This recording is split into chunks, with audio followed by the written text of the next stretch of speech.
Alexandra Levine welcomes you to the Alexandra Levine Live Podcast.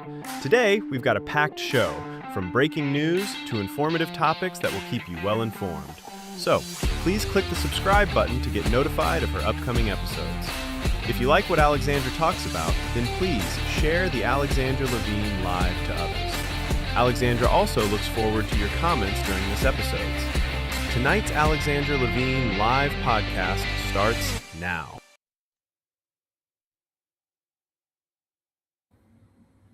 Well, hello, everyone. Hello. This is Alexandra Levine live with the America's Pulse Network. We have an exclusive interview for you tonight with Ugrósdy Márton. He serves as the Deputy State Secretary in the Office of the Prime Ministers in Budapest, Hungary. And there's his picture right there. Ugrósdy previously directed the Institute for Foreign Affairs and Trade and taught at Corvinus University of Budapest. Ugrósdy holds a PhD in political science from Corvinus University, specializing in public management and foreign policy. We want to bring him on right now for this exclusive interview. Hey, Alexandra. Good to see you again. Yes, great to see you again. Thank you so much for coming on.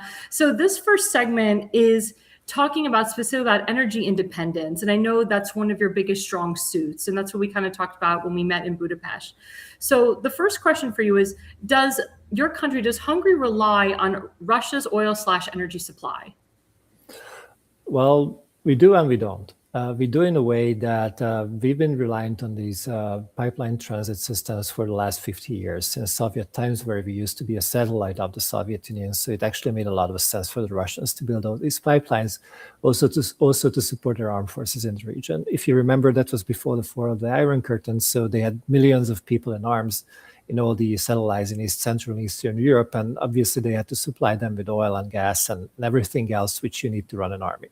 And when the regime change happened in 1990 and the Soviet Union fell apart in 91, we were left with the pipelines, basically. And Russia still had a great deal of energy resources, and the price was relatively cheap because nobody really had to pay for the pipe because it was already there. So we did not really have any capital costs incurred. So on that account, transit fees were always competitive.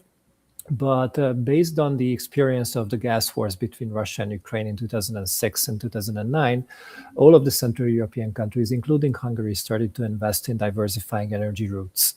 So we have built connecting pipelines to the neighboring countries. You also have to know that we're a landlocked country, so we do not have access to the sea. Therefore, we do rely on the cooperation of our neighboring countries. Most of them are NATO allies and fellow EU member states. So we should be having a normal working relationship. But this is Central Europe, so obviously political differences do exist. So against the backdrop of diversifying the routes, the Russians were so far able to offer the most competitive price for both oil and gas. And since the price of energy is very crucial, I think the US is just going through this process as we speak, as the price of gas is rising basically every second day. This is also a very sensitive issue for our population. So we're going to need to make sure that we're buying from the cheapest possible sources. And so far, there's been Russia. But of course, the market is changing. Access to these resources and the overland route has been changing. There's been a war next door in Ukraine, which has impacted the reliability of these systems. So now we're working both with Russia and Ukraine, but also with Croatia and a bunch of other providers to supply the energy needs that we have. So does cutting off Russia's oil and energy supply affect the cost of living in Hungary? So far not, because the government is intervening. But if it stays like this for long term, then obviously it will spiral into the prices that the Hungarian citizens are paying for gas. And it's not only the fuel that you tank in your car, but it's also electricity generation when it comes to natural gas and residential heating. So one thing which is often overlooked, that quite a lot of Hungarian households are running on natural gas when it comes to heating, both when it comes to direct heating, like you literally burn it in different heating devices in your home, or even if you use what is called central heating, that you have a big housing estate with lots of apartment blocks, and there's a central small power plant which is producing hot water for all the flats which are being heated through this method. This method became very known when the winter bombardment campaign of Russia took place in Ukraine, because you literally had these very gray and tall apartment blocks freezing during the winter. because hot water was not available anymore, because obviously the Russians have bombed these small power plants, so people would be forced to flee their homes because it was so cold. So for that reason, this remains a residential issue to quite a great extent, and therefore the price of gas is one of the crucial issues that we have back here. Now, as you mentioned, we're going through a huge war with Russia and Ukraine. Does anyone in Hungary believe that Zelensky is going to pay back the billions he took? No. I mean, if you look at the previous announcements, all the talk about the loan have been conditional on whether Russia is going to pay them damages at the end, some kind of a reparation to Ukraine. Well, if that for happen, obviously you need to defeat Russia first, and we don't really see that coming. To be honest. I mean, you usually don't defeat nuclear powers, but even if it did, I mean, nobody really knows how it would actually work, and obviously that will put an additional strain. I mean, especially if the EU provides a loan which is not paid back, that obviously puts a strain on EU finances too. And this is one big part of the debate that we're having with the European Union right now, that how Ukraine should be financed in the long run. Our opinion is very simple. If there's any EU member state who wants to support Ukraine financially, I mean, we're not objecting that. They're free to do so. Of course, that means that they will have to go, those governments should go to their national parliaments asking for this money. But we wouldn't really like the European Union to take out a collective loan for two reasons. First, many claim that this will be the Hamiltonian moment of the European Union, which will put it in the direction of further and deeper integration, which we're trying to avoid because we are for national sovereignty. And on the other hand, we wouldn't like to pay back a loan that we do not use. So it's a bit like that. I take out a mortgage on your house to repair mine. So that logic obviously can be justified under certain conditions, but we don't think that those conditions exist at the moment. So explain the situation with you guys and the European Union. And the follow-up question to the one I just asked you is, why doesn't the liberals of the European Union send their shares to Zelensky? I don't know. I mean, I think the most important reason is that wouldn't really go down with their national assemblies, because most of the European countries have been going through a major economic crisis since the war started in 2022. To a large extent because of the failed economic sanctions that we have installed against Russia in the meantime. And we already had 19 rounds, and as Secretary Bessent was joking the other day, if you've been trying something for 19 times, maybe you're not being really successful in that anyway. But the point is rather that, you know, most of the European countries are under enormous strain when it comes to their finances. They should pay for the war. They should pay for illegal immigration. They're paying for declining competitiveness. We're losing jobs by the tens of thousands on the European level. Fortunately, not in Hungary, but in most of the European countries. Factories are fleeing because the cost of doing business is so high. Regulation is very much complicated. Energy prices have been going across the roof. So on that account, most of the European budgets are just not in a situation that they could deal with an additional, let's say, 50 billion euros a year that we would give to Ukraine. So Hungary and the United States of America, we're NATO allies. Yeah. Zelensky wants to become an ally of NATO with us. Why or why not do you think that's a good idea? Well, NATO is a defensive alliance, first of all. It's a political alliance too. So it's a political military organization, as they call it. And we do think that Ukraine is just not ready yet to join. Maybe they will. I don't know. I mean, we should give everybody the benefit of the doubt. And obviously, once the war stops and they work out all the political things and they find out where the borders of the country should be, this is something that we can discuss. But right now, in the middle of the war, this will be suicidal for NATO, to be honest, because we would be importing a war into the alliance. And obviously, then everybody all of a sudden would become responsible for that war. And if you look at Russian military doctrine, it's quite clear that they will have only one kind of war with NATO, and that's a complete nuclear war. And I don't think anybody wants that. And if you look at what happened when the real stress tests arrived, like a missile fell in Poland, killing 2 people just on their tractor, or there have been drones intercepted in Romania, even senior NATO leaders said that, okay, calm down, let's have a look at what happened, don't rush to conclusions immediately, which tells you the message that even the NATO military command and the political leaders know what the game is really about. But you see lots of posturing and virtue signaling along the way that how we should help Ukraine all the time, as long as it takes, whatever it takes, as President Biden used to say. We think we should be more honest with the Ukrainians. We should tell them that we would like them to be a successful country. We would like them to be a secure country, but maybe the best way to achieve that is not an immediate accession to NATO, but first closing the war, then coming to some terms with all the neighbors, and then we can discuss all these questions. Even though I think at that moment in time, the Russians will have a few words to say about this, but obviously we're not there yet. And the Hungarians are just trying to underline very strongly that this is not a debate that we can have at the moment because the preconditions are not met.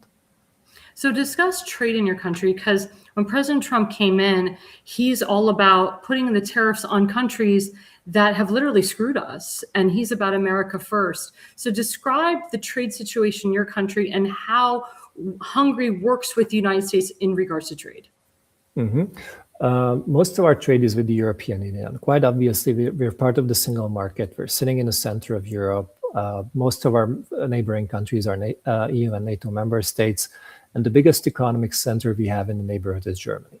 Now, Germany has its own problems and stuff like that. But on that account, our priority has been to diversify our trade.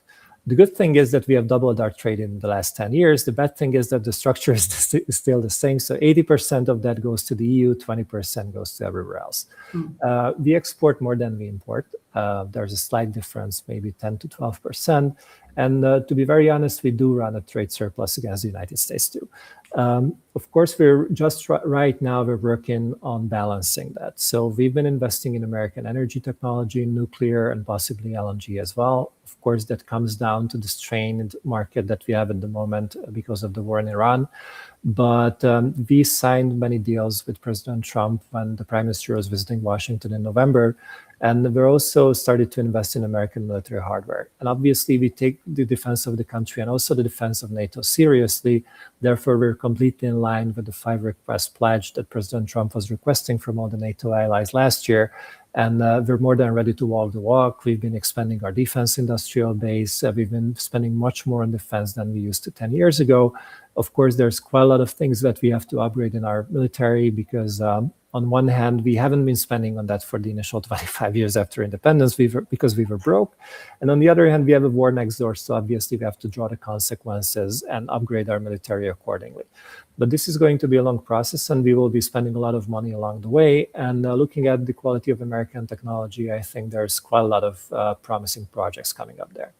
Now, do you agree with what President Trump is doing in regards to tariffs? And please explain to the American people why tariffs are good or tariffs are bad. I think the major difference with President Trump that he's being very honest that he puts the interest of the American people first. And he's responsible for American jobs. He's responsible for American factories. He's responsible for American trade. And of course, everything which is connected to that has an impact on global trade and America-Europe trade as well. But President Trump is elected by the American people, and therefore he's responsible to the American people and nobody else. And we understand that this is a bit unusual in Europe in a way that most of the previous American presidents were talking quite a lot of nice things, but still they were protecting the American economic interest. At the end of the day, President Trump is being very honest about it, which makes our job much more easier because we know what he's up to. And you don't have to, believe in these nice talking things and stuff like that. And you can do deals with President Trump and also with the administration, which makes this much easier if you accept the rules of the game. And this is what sets Hungary apart from most of the EU member states, because we consider President Trump as a serious leader who's working for the interest of the country. And we're having a very honest conversation with both him, of course, on the level of the Prime Minister, and also the level of the administration when it comes to our line ministries, at what the Americans want to do, what we want to do, where that overlaps, and what kind of mutually beneficial relationships we can work out based on that. Energy is one of that, for example. Military cooperation is another. And of course, we do understand that the Americans have to make money to, make their companies profitable. We need capabilities that the Americans can provide. So it's a win-win cooperation for both of us. And most of the European states and most of the European leaders are quite happy to bash President Trump all the time. They were bashing him when he was running for re-election. They were hating him during his first term. So on that account, as the joke goes, most of the Europeans love to hate Republican American presidents, and President Trump even more so. But if you want to deal with President Trump in the long run, you cannot hate him, at least not publicly, because that will put you in a very bad situation once you end up in the Oval Office, as we've seen with many European leaders visiting. So on that account, I think having an honest relationship with President Trump certainly helps. Certain European leaders are learning this right now. Certain others do not absolutely want to come to terms with reality because they think this is going to be over in 4 years anyway, and they're just going to survive somehow. I think the world is changing so quickly that you cannot be in survival mode for 4 years now. You have to accept that President Trump is the leader the American people have elected for very good reasons, and he's the guy you have to deal with. And once you accept that, I think it all of a sudden becomes much easier, because it becomes a very straightforward and very honest relationship that we're also enjoying with the administration. Amen. Amen to that. Now, one thing that I notice is you still go by your original currency, the florins, as opposed to Austria and others that have switched to the euro. Are you going to stay with the florins? Is there any talk in the future that you will switch to the euro? Not until as long as this government is on power.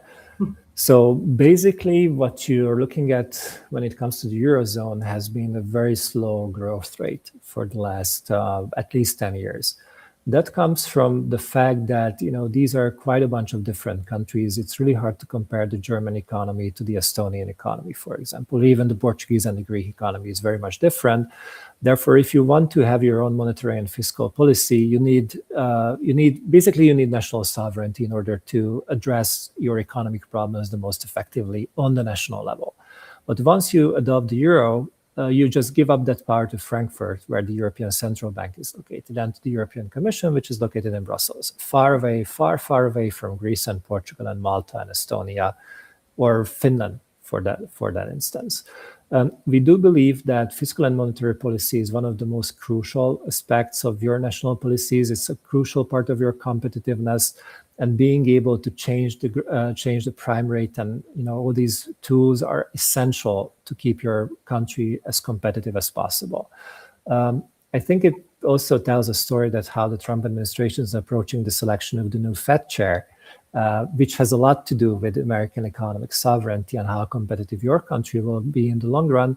And I think the euro is the writing on the wall that what you shouldn't be doing and how you shouldn't be outsourcing fiscal and monetary policy to outsiders if you want to run a competitive economy. And for these very reasons, we will keep this in national hands as long as possible. And as long as the numbers go, the last 10, 15 years have not been that convincing for us to switch to the euro. Many other countries in the region did, like Bulgaria just joined this January, Croatia did join last year. But to be honest, it hasn't been such a successful project for each of them. Croatia is a bit different because they're heavily relying on tourism. So of course, for tourism, having the euro is great because your tourists don't have to, change money when they come to the country, and they can understand prices right away. But if you have a real economy, if you have manufacturing, if you're focused on manufacturing jobs, you want to have your own national currency, or at least this is our experience. Now, would you say in your country that you're focused more on manufacturing jobs? That's been a priority for the last 15 years. So when we came to government in 2010, which is already 16 years ago, it's quite a long time, the unemployment rate has been a major problem. We were in the wake of the 2008 financial economic crisis. And when the prime minister was re-elected in 2010, he promised to add 1 million jobs in 10 years. And we're a country of 10 million people, so that's a significant portion of our population. And he was actually able to achieve that by 2019. So before the pandemic struck, he fulfilled his promise. And that was mostly through manufacturing that came to the country from abroad, from Europe, from the United States, but also from Asia, countries like South Korea, Singapore, India, China as well, opened many new factories in the country, which provided jobs for thousands and thousands of people. And since we do believe in a workfare economy, we believe that work gives the basic dignity to people that makes them more successful in society, makes them more self-aware of their achievements, makes them proud of themselves, which also makes it much easier to build a family or do anything in life. Putting people to work has been one of the key priorities. Our tax system is also designed on work. We have a flat personal income tax rate, which is 15%. And most of the tax credits you can get, like for your family, for your buying a house after your kids, is a tax deductible portion of your salary. So in order to be eligible in a serious way, you have to work, because that's the foundation of everything. That's great. And I was going to say, in America, there's some governors that are trying to get rid of the property tax.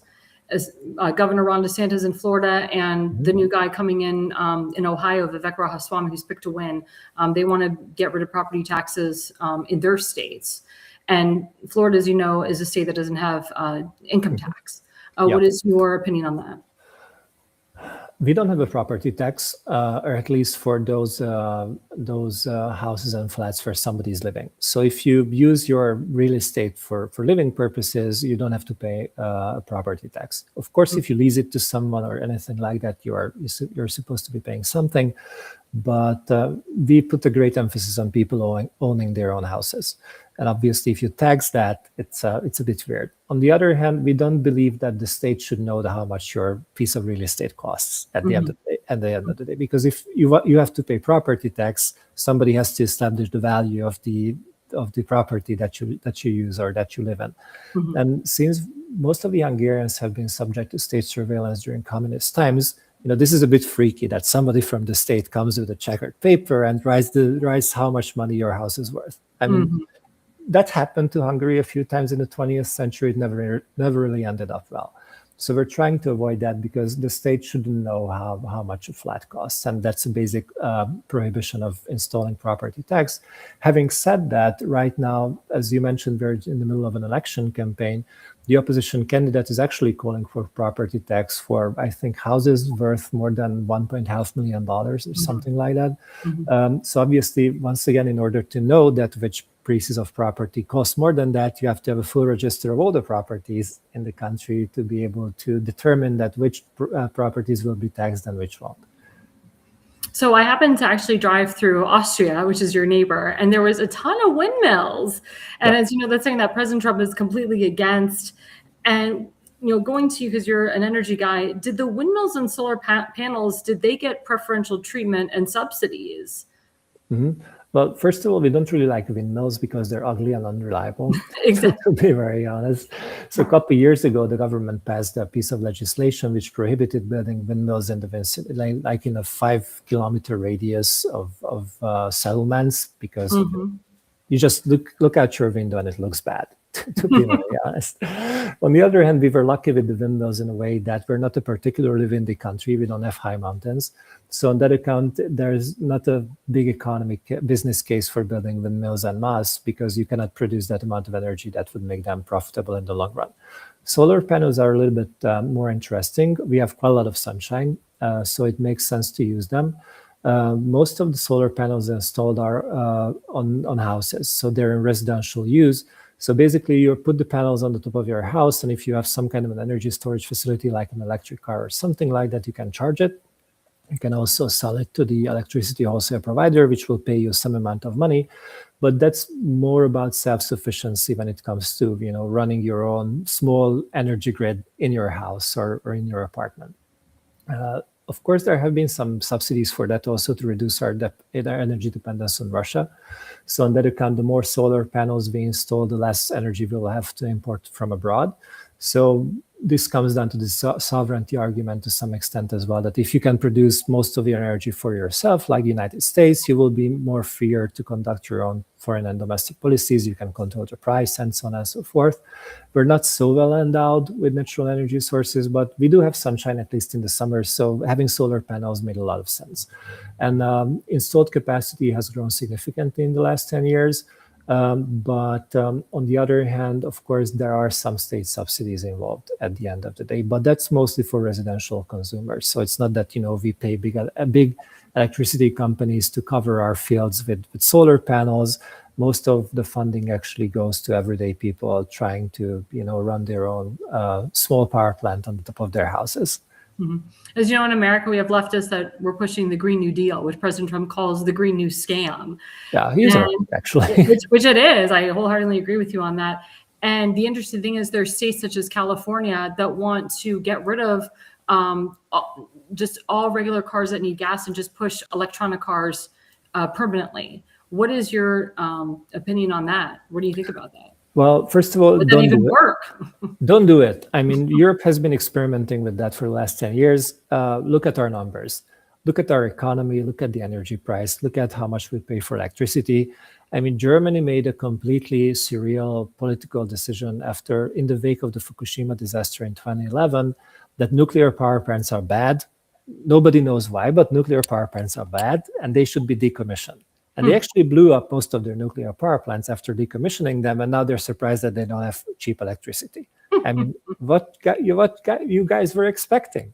First of all, I mean, you destroyed a significant amount of your generation capacity, and now you're surprised that the price of electricity is much higher than it used to be. I mean, it's basic economics, to be very honest. But somehow they forgot that because they had the Green Party in government, and obviously their Green Party was very opposed to nuclear power plants because nuclear power plants are bad. Nuclear power plants are bad. Nobody knows why, but they're bad. On that account, I think you have to be as pragmatic as possible. And all countries and all states in the US are different. Of course, some countries do have enormous hydro capacities, Austria being one of them. But if you look at the states in the Rockies, obviously they do have some comparative advantage there because they have the rivers, and even in the Pacific Northwest, you see, I mean, you have the Columbia River and a bunch of other big things which can be utilized to generate lots of electricity. On the other hand, in Arizona, it might make sense to install solar cells in the middle of the desert because they're not really bothering anybody out there. Mm-hmm. And obviously that gets lots of sunshine throughout the year. So it really comes down to the localities and the geography, that what works and what doesn't. And we're not building hydropower plants because we're a flat country.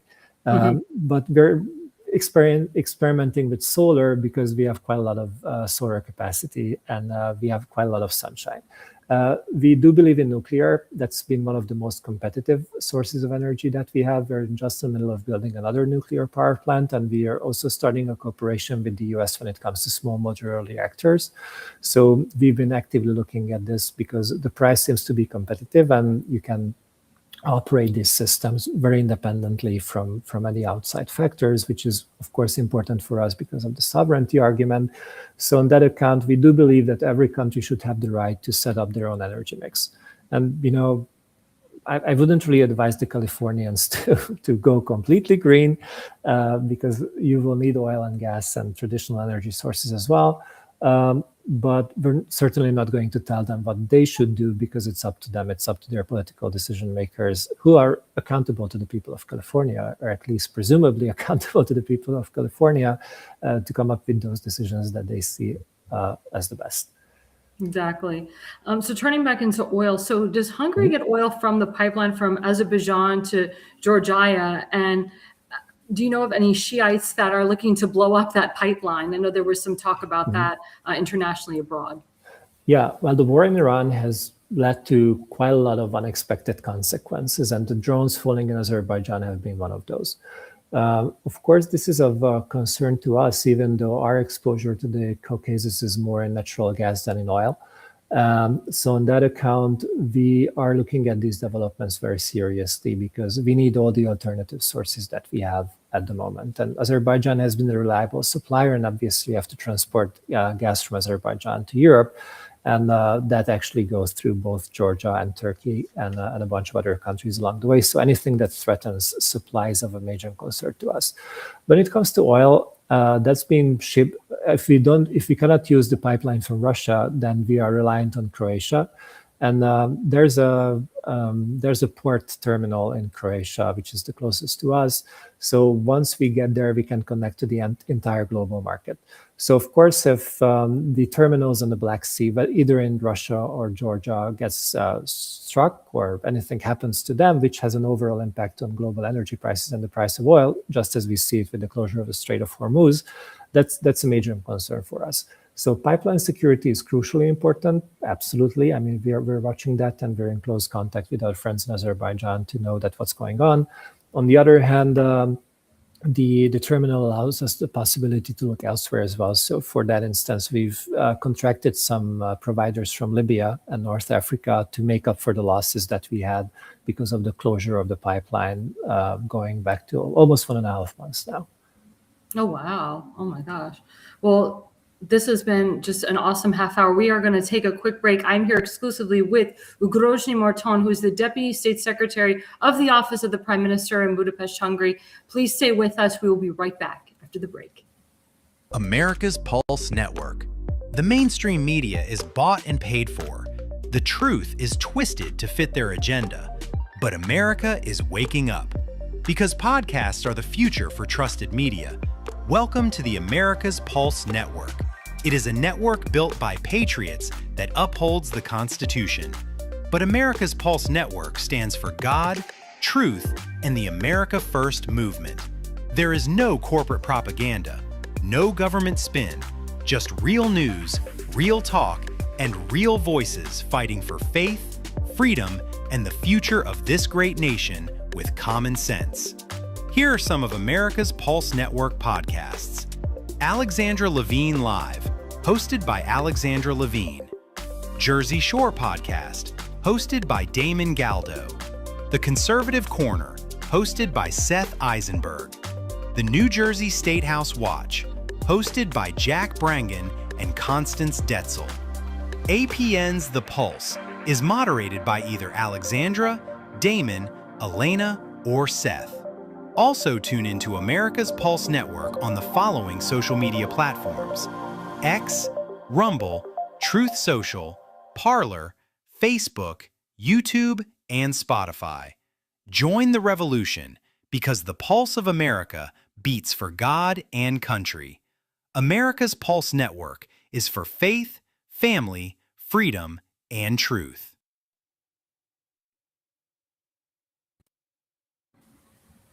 Well, thanks for joining us again. I'm Alexandra Levine live with the America's Pulse Network. We are live with Ugrósdy Márton, who is the Deputy State Secretary of the Office of the Prime Minister in Budapest, Hungary. Segment 2, Ugrósdy, it centers on the USA-Hungary Alliance. And a lot of my friends, they said to me, why did you go to Budapest? Why would you go there? And I'm like, it's such a beautiful country, number one. And it's so independent. It's not under communist and socialism anymore. You guys have totally gone away from that. And as a Jewish woman, I love the fact that you support the Jewish people. And I didn't have to worry about a pro-Hamas protest or a free Palestine from the river to the sea type of protest over there. And I know you and I touched on that. It's very scary to know that in America, they had a lot of those pro-Hamas rallies at college campuses and universities, and even some at middle schools and elementary schools. What say you about that? And what is the education going on in Hungary? And how can we in America kind of breach that gap where, yes, you can have freedom of speech, but there's a line between freedom of speech and hate speech? Mm-hmm.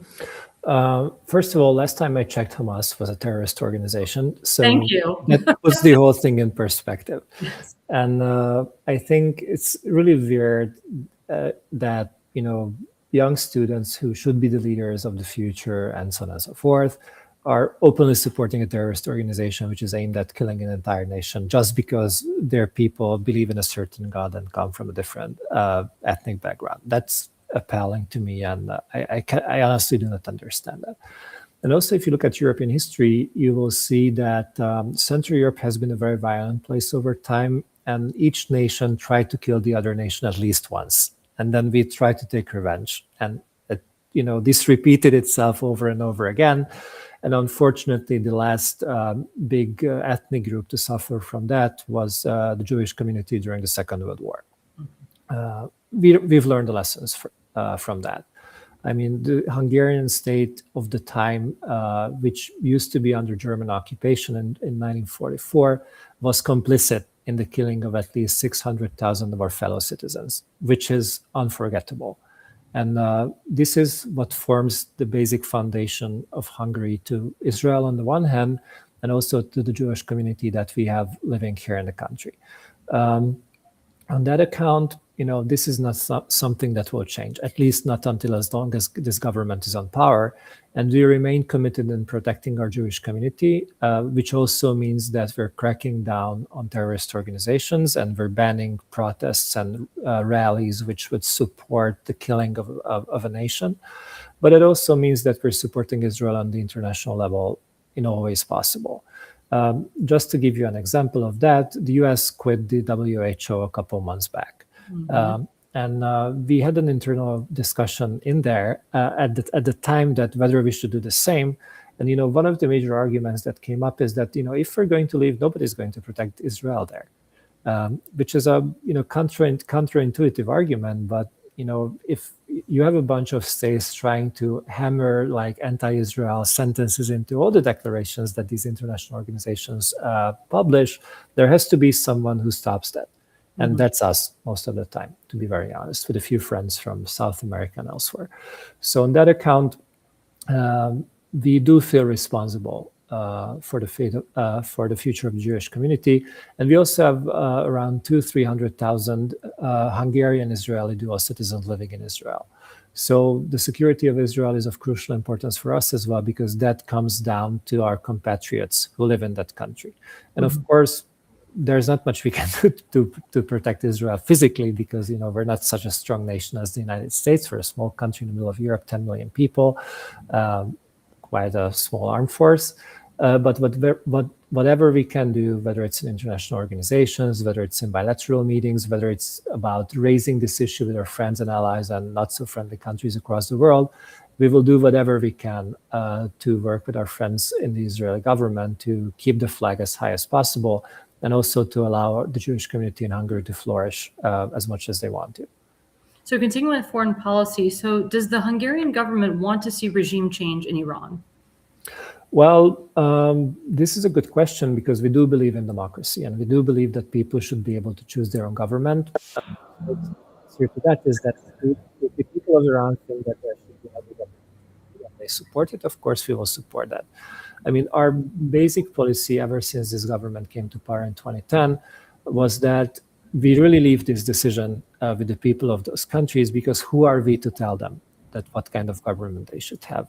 In exchange, we also expect these countries not to interfere with our domestic policies, something that we have seen in the previous election, and we're seeing at the upcoming election as well, with certain European stakeholders being very much involved in the electoral process and everything around it.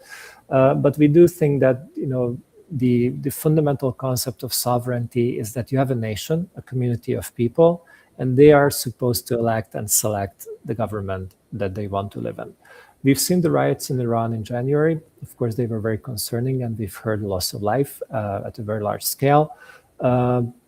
We hope for the best for the Iranian people, but how that will look like and whether it's going to happen this time, I wouldn't dare to even guess, to be honest. It's been such a complicated country for such a long time that it's pretty impossible to predict what's going to happen. It's true. It also reminds me of what happened in Gaza. The Palestinian people had the opportunity to pick Abu Mazen or to pick Hamas, and they picked Hamas, and we see what happens. Yeah, but this also shows you that decisions have consequences. So if you elect a government which is intent on destroying your country, maybe your country will eventually end up being destroyed, and then you will have to face the consequences. And this is why I'm hopeful that the situation in Iran will be resolved as well, because the people know best. Once you give them the opportunity to weigh in on the political process, they will select whatever decision they think is the best for their country and for their individual future too. I agree with you. Now, this is a question for my Jewish friends. They said, who do we talk to in the Hungarian government to move their embassy to Jerusalem? This will upset the leftists too. I don't mind upsetting the leftists. Actually, I get asked this question quite a lot, and the standard answer is that the two prime ministers are going to discuss this. We've been in close contact with Prime Minister Netanyahu on this issue. He's a very good personal friend of our prime minister, so I think it's really up to them to decide on that. So I want to ask about CPAC Budapest or CPAC Hungary. How long has that been going on? And it's so interesting that the Prime Minister of Israel will be speaking there, God willing. How did that come to be? And what is the foundation, or what is the plan for that whole mission for CPAC Budapest? Actually, CPAC Hungary is the biggest CPAC event outside of the United States. And if I remember correctly, is going to be organized for the 5th time this year. And we had quite a lot of American speakers attending, and President Trump usually sends at least a video message. So our cooperation with CPAC and MatchLab and the others have been very close for the last couple of years. And we're very grateful that he was, and the organization took us seriously and was brave enough to come over to Europe, because this is not a natural place for the CPAC people. Having said that, this provided us an opportunity to build a crowd, which we eventually ended up calling the Patriots for Europe, which is the 3rd largest faction in the European Parliament by now, after the 2024 election, of like-minded patriots, whom you will find all around the European Union. You have them in Spain, you have them in France, they might even win the next presidential election next year. You will see them in Germany. They used to be on government in the Netherlands, but the Dutch governments usually don't last long. So now they're out of power. They might be coming back. We have a patriot prime minister in the Czech Republic. We have a like-minded prime minister in Slovakia. We have an almost patriot president in Poland. So that kind of conservatism you've been seeing on the rise in the United States has certainly arrived to Europe. Our prime minister used to joke that we were Trump before Trump, in a way that even when President Trump was out of office for 4 years, we carried the torch for him, in a way that we stood up for our country. We truly believed in patriotic policies. We believed in controlling the borders. We believed in competitiveness. We believed in empowering the people. We believed in going after the woke, which have been dominating the US at that time, which was quite unpopular with the mainstream press. But even back then, we thought that, we're not here to please the mainstream press. We're here to represent the Hungarian people. And as far as I see, President Trump has the same approach. He doesn't care about the mainstream press. He cares about the American people. And this is what makes democracy at the end of the day. And we've been running on the ticket for the last 16 years. And I don't think it's such a big surprise that our prime minister is so close to President Trump, because these fundamental principles are the same for both of them. That's fabulous. Now, in America, unfortunately, we're having a divide with the Republican Party. We have like the alt-right, and then we have the Rhinos, which are Republicans in name only. Do you have that situation in Hungary as well? Actually, we have a Rhino party running against us in the election, to be honest. It's really funny, on the one hand, that we don't really have traditional left-wing parties anymore, because most of them were tainted during the communist times. So the left is the post-communist party, or the post-communist side in Central Europe. They went extinct in Poland like 15 years ago, and they might go extinct in Hungary this year, once the election is over. But as you would imagine, the globalist forces are always having their local agents on site. And now, because they were unable to defeat us in the 4 previous elections with the leftist ticket, now they're running on a Rhino-like ticket with a party which pretends to be conservative, but are much more progressive and much more liberal when it comes to their policies. So, for example, they would like to cut the flex income tax rate that we have in the country. They would like to give up our sovereignty when it comes to giving more powers to Brussels. Also, when it comes to the question of the Eurozone that we've been touching upon in the first section. So, on many, many issues which are crucial for retaining your sovereignty, they are here to compromise. I mean, we're not surprised. This is their job, so it's completely okay for them. But this is, once again, why we have elections, to let the Hungarian people decide whether they want to go our way, which has been very successful in the last 16 years and which is rising all across the transatlantic community, both in the US and in Europe, or they want to go back to the old model, which failed, I think, at latest in 2008, but certainly with the peak of woke and the green ideology in the early 2010s, giving up national sovereignty, opening the borders, having uncontrolled immigration, and basically giving up national sovereignty to the largest extent possible. Now, as you know, our president has endorsed your prime minister many, many, many times. We took note of that. Yeah, I mean, I love it. I think it's great. And it was awesome because it happened just before I came to Budapest. So that was even more special. But, to the American people, in your opinion, and I guess the Prime Minister's opinion, does President Trump's endorsement really matter? And is there big significance in his endorsement to Orban? Well, if there's, Hungarians tend to be a little bit inward looking. So foreign policy is usually not high on the agenda. Because of the war, we have a bit unusual election campaign at this time. And 2022 has been also a bit unusual because the war broke out 6 weeks before the elections. So that obviously dominated the discourse back in the days. But if there's a world leader that the Hungarian people know, that's President Trump. And we made sure that every time he endorsed the prime minister, that was covered in the press very effectively. So on that account, we're very grateful for his support. We think it's going to make a difference.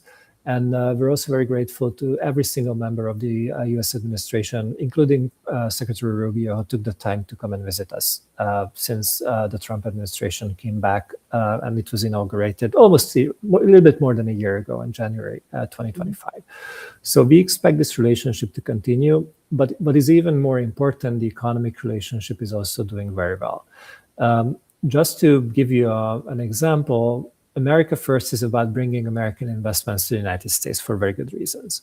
Yet against this backdrop, we were able to welcome a few American businesses investing in Hungary because they know that if, for whatever reason, they have to work in Europe, market access, proximity to markets, anything like that, Hungary is the best place to do that. We're the most competitive country out there, lowest energy prices, lowest corporate income tax rates. So if you really have to do business in this part of the world, you should be coming here. And with this impetus we got from the very good political relationship, that had an impact on the economic relationship as well. So that's been growing very well. As Secretary Rubio said, we're in the golden age of Hungarian-US cooperation at the time, and we are trying to utilize this to the most extent possible. That is amazing. We're going through elections over here. We're trying to pass something called the SAVE Act, which I'm sure you've heard of. Yep. And we don't understand why the Senate Republicans, which we have the majority, aren't pushing this through. Why they're not cutting the filibuster, because without the filibuster, you need 60, or sorry, with the filibuster, you need 60. Without the filibuster, you can do 50. And then Vice President Vance, J.D. Vance breaks the tie. I don't understand why this is so difficult. Why Senate Republicans don't want to have photo ID requirement. Why we have to have dead people on our rolls, on our voter rolls. Why do illegal immigrants have to vote in our elections? Why do we have 17-year-olds? Because in America, the requirement is 18 years old to vote. Yep. So explain the difference, in your voting process, than in America, because President Trump always says, Europe does it best. Europe has election on the day, they have paper ballots, they don't really do the mail-in ballot process, and they know within that night who the winner is. And I'm sure, I think we were saying before the show, people are trying to tamper into your election too. How can we avoid that? How can we stop that and make the elections free and fair? Mm-hmm. One of the best jokes I've heard about the 2020 election was that, a guy talks to another guy in a bar saying that, hey, my grandpa voted Democrat this time. That would have never happened if he was still alive. Mm-hmm. So, if Europe is very much different in a way that we still need people to show up at the ballot box to vote. Of course, there are some exceptions. So if you're sick, if you're lying in your bed and you cannot go, you can actually phone the Electoral Commission and they will send at least 2 guys with the urn to you so you could cast your ballot, but still that's in person. Mm-hmm. So anybody in Hungary who is a resident of the country has to show up at the election. Of course, you can. If you ask for it in advance, you can vote at a different location. You can vote at the Hungarian embassies abroad if you're on a business trip or visiting friends or family or anything like that. So you can exercise your voting right, but still you have to show up in person. You have to show a photo ID, and you also have to show the card which states your official address. Mm-hmm. So it's impossible that people will show up and vote in your name without the Electoral Commission actually knowing who it is. We have voter rolls. You go into the voting station. They check your papers. They check your name. You have to sign it. So there are multiple processes which make sure that you are eligible to vote and that you're actually casting your vote in a way which is valid. And this is also the reason why we usually have the result at latest the next day, because you have tens of thousands of polling stations. Then the votes get aggregated. That goes to the Central Election Commission, and you have delegates of all the political parties there. So it's not like that, two guys are hiding in the back room and they're stuffing the ballot with free. Like they do in America? Oh, never heard of that. So it's very transparent, and obviously the party delegates are always keeping an eye out for each other that none of them will cheat. So that makes it much easier to have the result out very quickly. Of course, when it comes to the votes coming in from abroad, or for those who have been voting on the embassies and other places, that takes a bit more time, but that usually doesn't change the overall result at the end of the day. And you don't really have litigation either around the election results. Of course, you can recount, and it happens occasionally. So when we had the election for the mayor of Budapest 2 years ago, it was very close. So the difference was like 80 votes during the first count and 200 in the second. And there were I think around 800,000 votes cast. So it was a really, really, really tiny difference. But it took only 2 recounts for the losing party to admit defeat and congratulate the winning side. So on that account, I think that kind of public trust you have in the electoral system, just because you have to show up in person on the day of the voting, and just because you have to show your ID, and it's really, still really personal. And on the other hand, it requires an effort from the people to actually, wake up, get dressed, walk to the polling station, then go home. So it's much harder to play with the absentee votes, because people who do care about the political process will be the ones who actually go in person to the polling stations. Now, do you consider election day in your country like a day off, like kind of like a holiday? It's always on Sundays. So okay. By definition, it's a day off. There you go. Yeah, because that's what President Trump wants to do. He wants to make, election kind of like a holiday, let everybody get off of work, get off of school, so they can just come in on the day.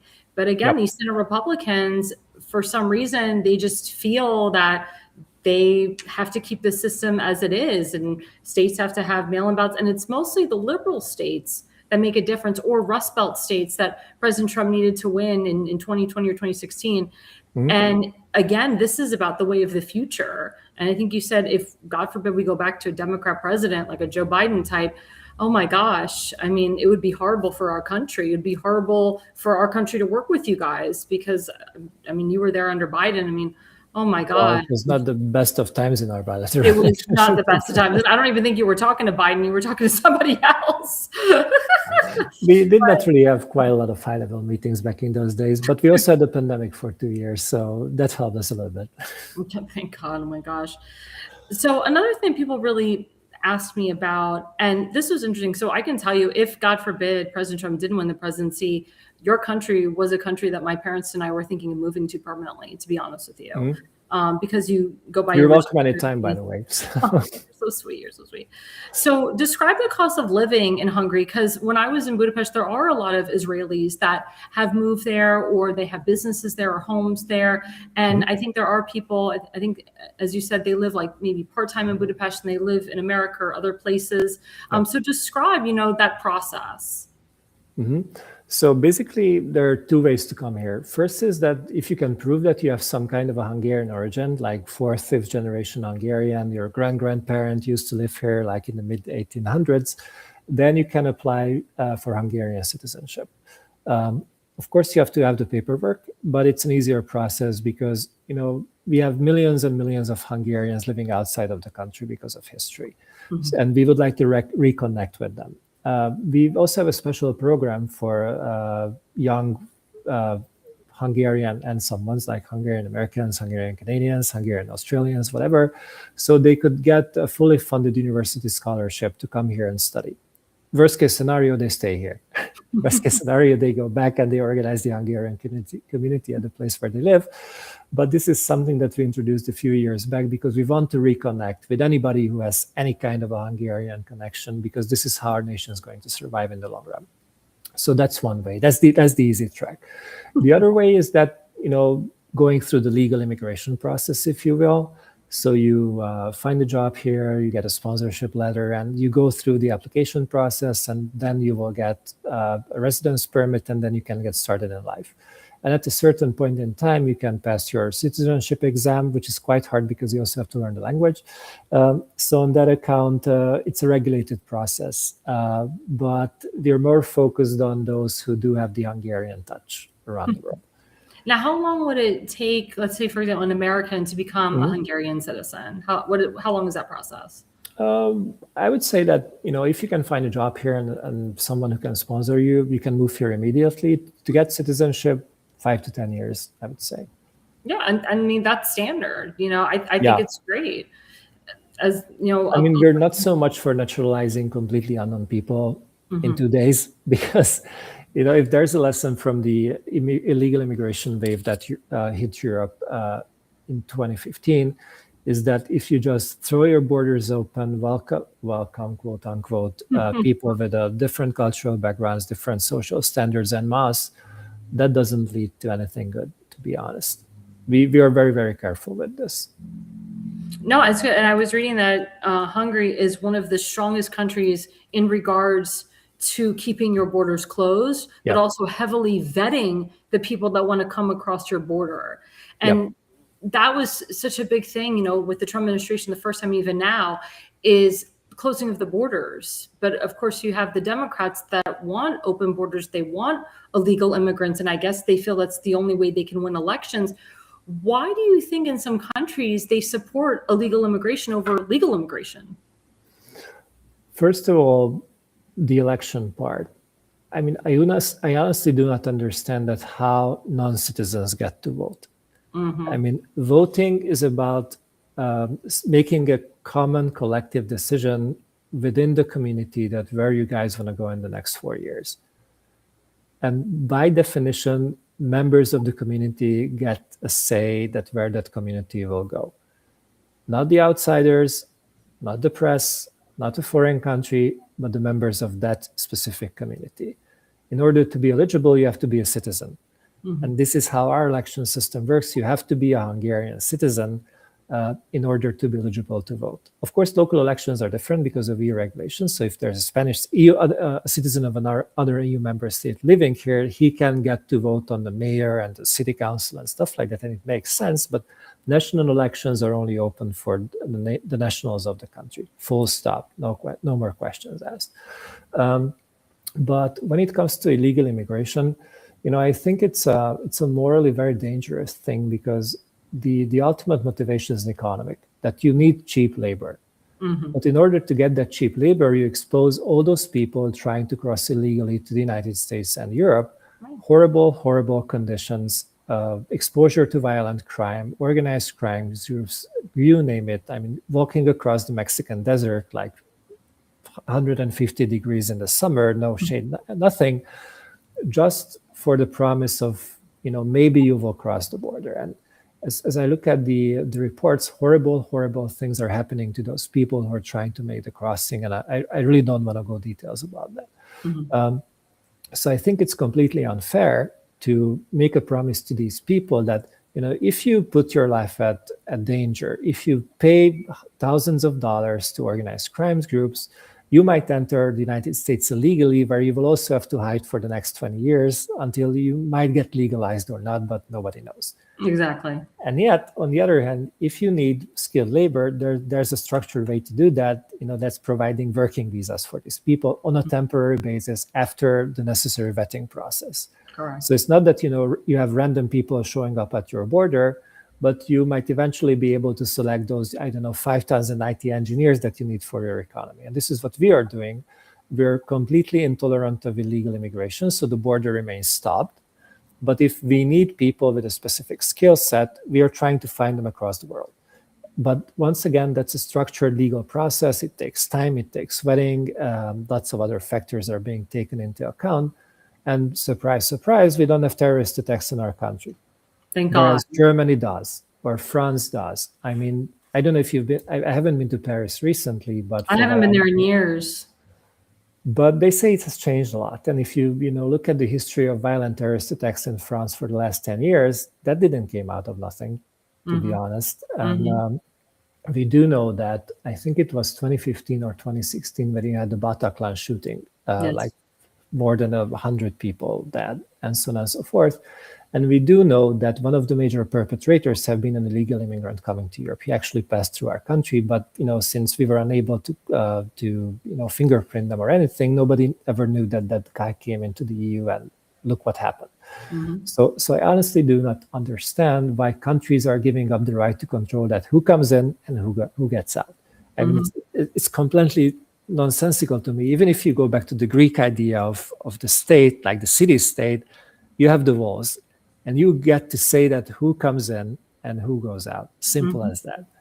Exactly. One of the biggest things I think is the sex trafficking, the child trafficking, the drug trafficking. That's a huge business. Yeah. So when you have people come in illegally, that actually helps that business. And then a lot of these families or these young people are getting paid by the drug cartels to come here illegally. And under the Biden administration, I say Obama, Biden, Obama administration, because Biden wasn't running it. Yep. We had a hordes amount of fentanyl pouring into our country. Has it ever happened in Hungary? And again, why are all these countries allowing the drug cartels to control everything? And again, I know it's money, but I mean, people are dying from fentanyl and all these opioids. It's not safe. And it's actually young people that are dying from it. Yeah, the drug situation is a bit different in the US than here because, for example, fentanyl is absolutely not available here in Europe altogether. That's good. You might use opioids in hospitals under constant supervision. So it's not something that your GP writes for you and you will just buy it and go to the pharmacy. So that's impossible. We do have drug problems, though, especially with synthetic drugs coming in from all different directions. And we also have the traditional, like heroin, cocaine, and all those kind of things. But synthetic drugs have been a major issue. And we started to crack down on that last year, taking many, many people into custody and trying to go against it. But it's really hard, to be honest. But coming back to the first part of the question, our experience with the migration crisis was that, it was this... those organizing this were the same organized crime groups that we've known for decades. They only switched the commodity that they were exporting. So before that, they were smuggling drugs. Then when it became more profitable, they started to smuggle people. And when it will become more profitable, once the war in Ukraine comes to a close, they will smuggle weapons, which will be available in large quantities at a very low price, because obviously there's so much weapons there that will certainly have to go somewhere. And I see quite a lot of buyers coming up. I mean, if you do remember the Guadalajara incidents last month in Mexico, turns out that many of the cartel members gained their military experience on the front line in Ukraine. And many of the weapons they've been using had something to do with their previous military experience in Europe. So these things always find a way, to be very honest. Occasionally it's hard to prove, but everybody who has eyes sees that. And since Ukraine is the most intensive, at least until the last 2 weeks, Ukraine was the most intense military conflict out there.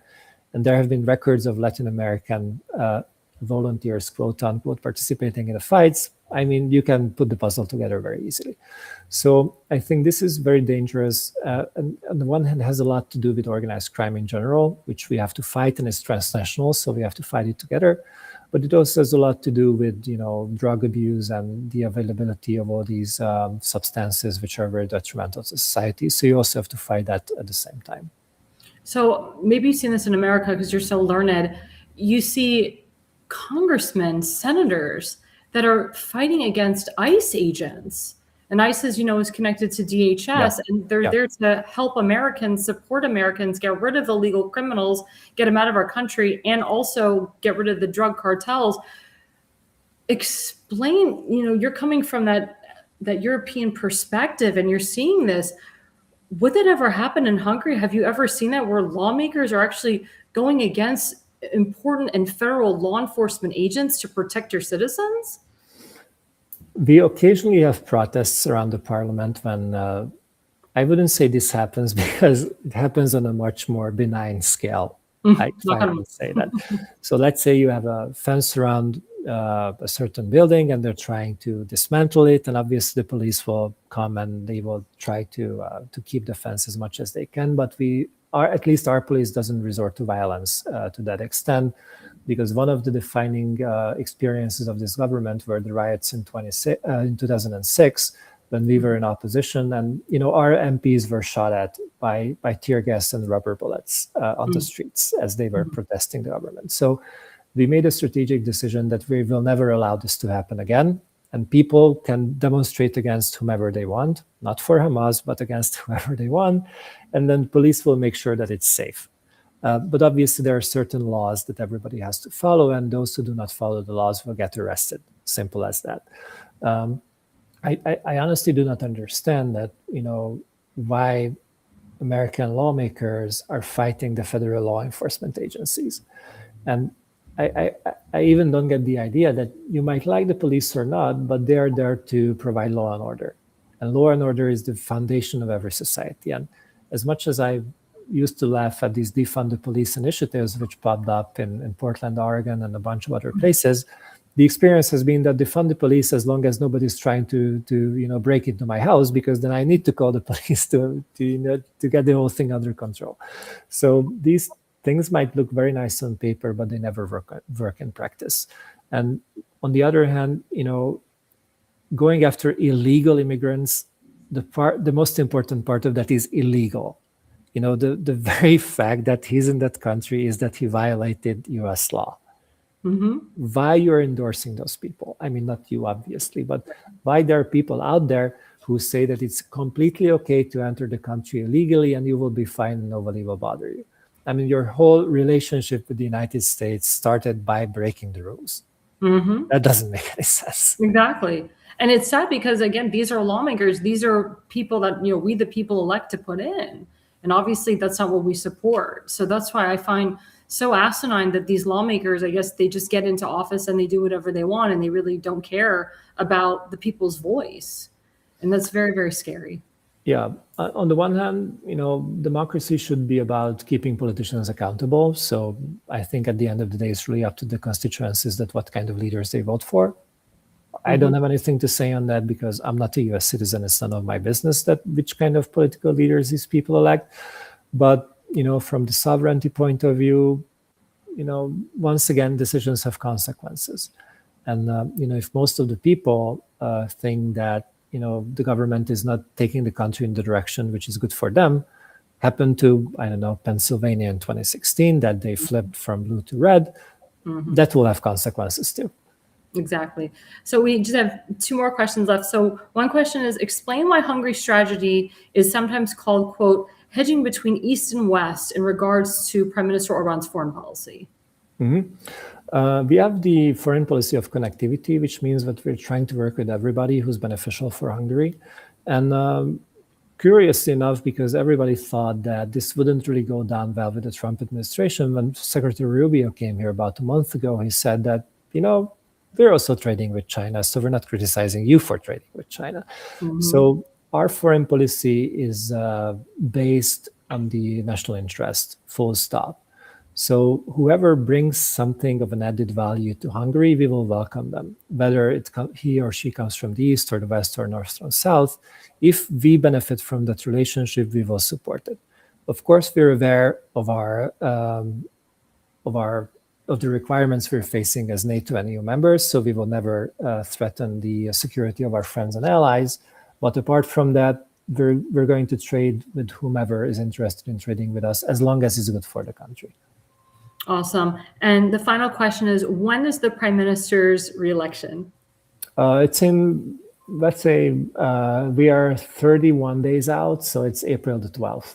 Oh my gosh. Are you excited? Of course we're excited. We're just in the final stretch of the campaign, but I'm sure we'll be okay. Yeah, I mean, I can just say our entire network, my show, we completely endorse the Prime Minister in his re-election. We love what he's done for our country. We love the alliance that he has with President Trump and, of course, with Israel. It's very important to me.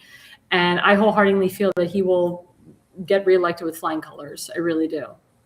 Amen, as they say it. And please come back anytime. We'd love to. I would love to. So just tell my viewers how they can look you up on social media, because it's very, and this is actually, so that was a picture that I took on the dinner cruise of the Parliament. And you can kind of describe a little bit, the parliament and the beauty that goes in that. I'm actually putting that on a postcard. I just love seeing that at night. It's so beautiful. Well, bad news is that you guys won't find me on social media because I don't do that, but you can find both of my bosses, Prime Minister Viktor Orbán and the political director Balázs Orbán, on social media. They're on Twitter, Facebook, Instagram, Substack, all over the place. So if you just Google Orbán Hungary, you will find them. Well, awesome. Well, thank you so much. This has been a great hour. You are more than welcome to come on my show anytime. This has been so great, and we covered so much, and I really, really appreciate you taking out your time. Thank you. Thanks for the interest, and I'm glad you enjoyed your time in Hungary. Of course. I definitely will be back. Looking forward. Thank you. Thanks so much. Alexandra, thanks you for watching tonight's Alexandra Levine live podcast. See you at the next packed show, from breaking news to informative topics that will keep you informed. So please click the subscribe button to get notified for upcoming episodes. If you like what the Alexandra talks about, then share the Alexandra Levine live podcast with others. Alexandra also looks forward to seeing you on the next upcoming episode.